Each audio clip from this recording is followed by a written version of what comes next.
I can't count the number of times that I see people fail that 1 rep max that was 5 pounds under their PR.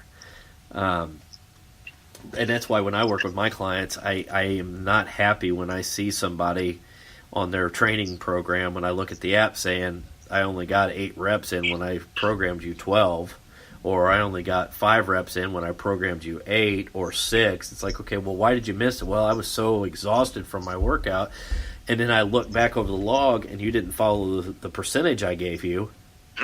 So you failed me, but you failed yourself, because now it can translate. So, but that's one thing I always liked about his teachings. Oh, yes, I agree. I remember listening to the podcast when you had Mr. Fuscular and company in the hotel room. By the way, it's a classic episode. Those who are chiming in and listening, go back, not only for knowledge, but just for complete entertainment. Please go listen to that. We had a lot of fun with that one. I wasn't sure how that one was going to go.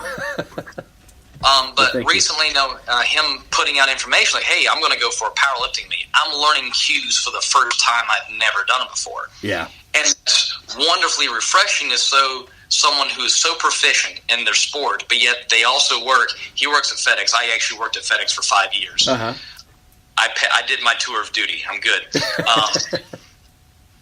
And then him talking about his pursuits for going to be a firefighter and so forth. But he's showing that if you essentially show humility, are always willing to learn, always willing to be a student, how just the carryover, the transfer over, not only just in strongman and powerlifting, but into the rest of his life, his relationships, his dynamic, where he trains, how he feels about himself. Yeah, like it's almost to the point where it's so simple that the era and the age right now of instant gratification, just they can't wrap their heads around it. They can't comprehend it. Wait a minute, it's this simple? Yes. Just take one step forward, be willing to listen, go for it. And I'll give an example like with Kim, when she programs things for me, I will message her. Uh-huh. I messed up.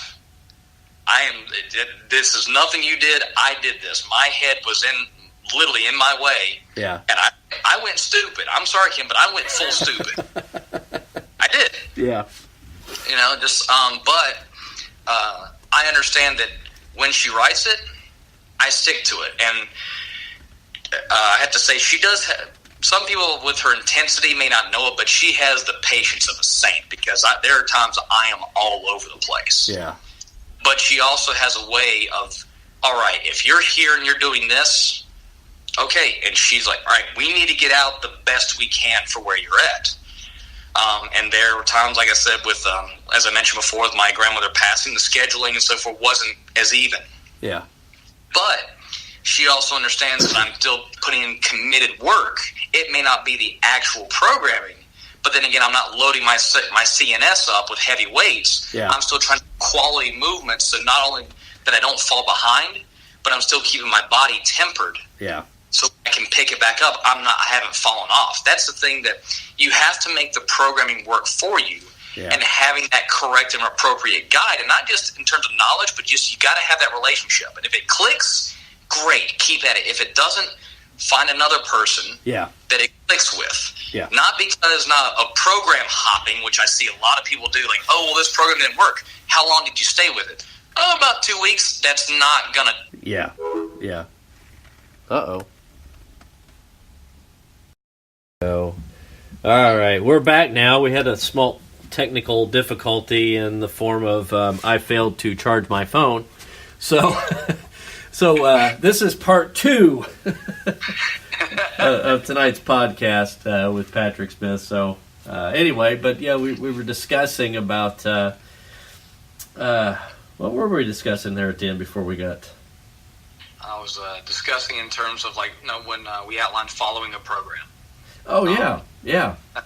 Giving examples, with my coach, Kim Lawrence, and just endless patience, and she's a saint. And, granted, I know she could rip me in half like a phone book if she wanted to, so never would ever want to quite anger her on that. But she, the fact is that despite all the knowledge that I have been given, I have enjoyed the most learning from her and learning from others. Yeah. And so I always have that approach that no matter how much is up in here, I am forever a student, because if you're no longer open to learning, well, guess what? You can no longer teach. Yeah. There was a time that I did practice. I did work in the industry. I first did a Phase 4 cardiac rehab program, which then evolved into me doing personal training. But the vast majority of the people I worked with were, those special populations that would have, paraplegics, that would have congestive heart failure, that would have hip replacements. Right. There was one individual I will outline. He was diagnosed with post-polio. I don't know if you've ever heard of that. I have not. He was actually originally vaccinated for the polio disease as a child. Okay. And he was one of less than a handful of individuals in the country that had been found that a lot of the symptoms and signs of polio were actually coming back. Okay. And that was probably single-handedly the hardest, the most difficult, the most mentally draining, but also the most satisfying individual I worked with, because there's something to be said when I talked about having a relationship with a coach. There's something to be said to anyone, and it doesn't matter background, but when they show up in the door, despite their position in life, they show up, you know what, I'm here to effing work. Yeah. Even if I can only move my right hand today, I did that today that I couldn't do it yesterday. Yeah. And I didn't mind waking up at 3 o'clock in the morning to be there by 4. I didn't mind staying until 11 o'clock at night working with other individuals, because thankfully I had gotten myself to a point that each individual, regardless of what their goal was, when they're showing up, they know that this is the place we are in charge, not your boss, not your relationship that's breaking apart after 20 years of marriage. It's not the circumstance of getting audited by the IRS, even though you've been diligent. It's not the fact that you just had to witness one of your best friends passing away due to cancer at the hospital. But this is some place that you can control it. Yeah. I'm just trying to provide the environment to which I know you are going to get better. But we're going to stick to the overall plan of making sure you do improve each and every time to get you to the ultimate goal of whatever that may be. Yeah. Which then cyclically fills back into everything else we talked on part 1. Well, and I like the statement you made about if you're not meshing well with your coach, or and in some cases, if you're not meshing well with your client, it doesn't hurt for them to find somebody else. Because obviously you're not able to either connect with them in a way that they're going to retain or listen or get the most out of it, and it'd be more beneficial for them to find something else. And I think that's something that a lot of coaches don't understand, is that it's okay if a client walks away, but understand why. Take time to understand why. Well, okay, I understand you didn't quite understand my methods, and that's another thing to revisit. Is there something I could change differently? Well, okay, it's a personality thing, not a big deal. The idea that you pointed out about people program hopping, and I see coach to coach hopping, especially at my local gym, is I see a group of people who will use a coach for one competition prep, and either they didn't get the result out of the competition that they were expecting, or whatever reason, they've now moved on to another coach. And it bugs me, because when I work with somebody, I don't want to be a coach that's a 12-week program coach and we're one and done. When it comes to some things, I like to think that athletes are smart enough that, okay, it was one training cycle, I was able to do this. I wonder what else we could do in another training cycle. So, and now my daughter just tried calling me, so it hasn't kicked off yet. I laugh, but we have the one and done approach. I don't think athletes get the biggest benefit out of coaches who have experience. Just because, for whatever the reason. Hold on a second, I'm sending a message over, but they they just don't take the time to get better. They expect the results to happen quickly, and in this sport, that's not what happens. But that's just a mindset, and to each his own on it. And I wish that I could do something personally in this business to help change that. And really, in some ways, there's not much I can do to change it. For the vast majority of people, we touched on the instant gratification. They think by putting minimal amount of effort is going to give them the maximum amount of benefit. Yeah. That's reinforced, you could say, from like sales, marketing. Here, take this pill, you lose. Take the Hydroxycut XXL, whatever. Yeah. And all your problems will be solved. You'll instantly be much more attractive to whomever you're trying to attract. You'll have money in your just this. Yeah. Again, snake oil sales tactics, but people are buying into it, and they also think about if you go through yourself, and I'll admit I use mine, but only to a very specific application. I'm the type, I prefer handwritten sentiments. I'd rather call you on a rotary phone.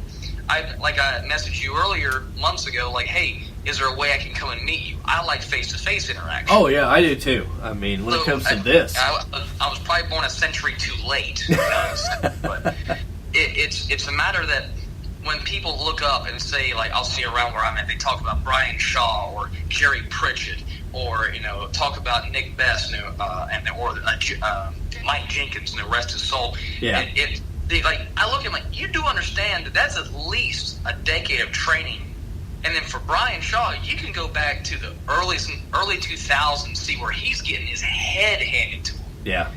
But he stayed with it, and now it's like everyone becomes a fanboy. Yeah. Oh my God, he's the greatest thing ever! 4-time world's strongest man, multiple-time Arnold. Like, yeah. And that man has showed up and gone to work every day. Yeah. And he's stuck to a plan. Yeah. He's always been smart enough to find people who are smarter than him at certain things and to learn from them. Yeah. And that's something I'd encourage. Like, don't just take it as I want to feel better.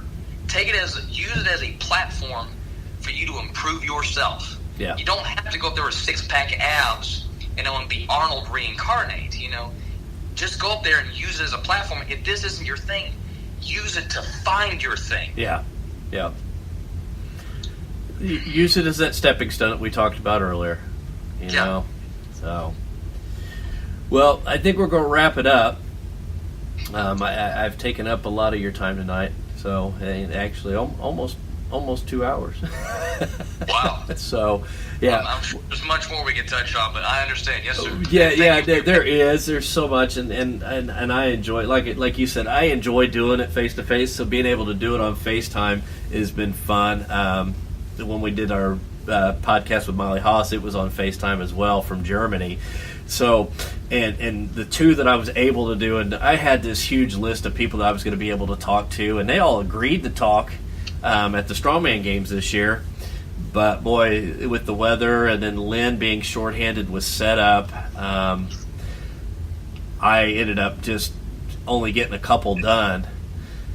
Just because I hated the thought of being there, being an able body, and I'm going to be sitting on my ass talking to people when I knew Lynn needed help and getting set up. And he, even that, it still didn't make a huge dent in it. But, it leaves the door open to still be able to. I've got a list of people that we're talking to, and I love talking, and especially when it comes to this stuff. So, but when you reached out to me and I read your email and replies to it, I was just like, this is perfect because I've wanted to have somebody on there that we can kind of talk about those issues with, and had some good insight to it. And I hope that people listening can take away from this that it doesn't matter. Get out there and just try to be a better person, to be a better you, and don't become somebody who is labeled or allows themselves to be labeled by whatever it is that we're battling. And we all each battle something different.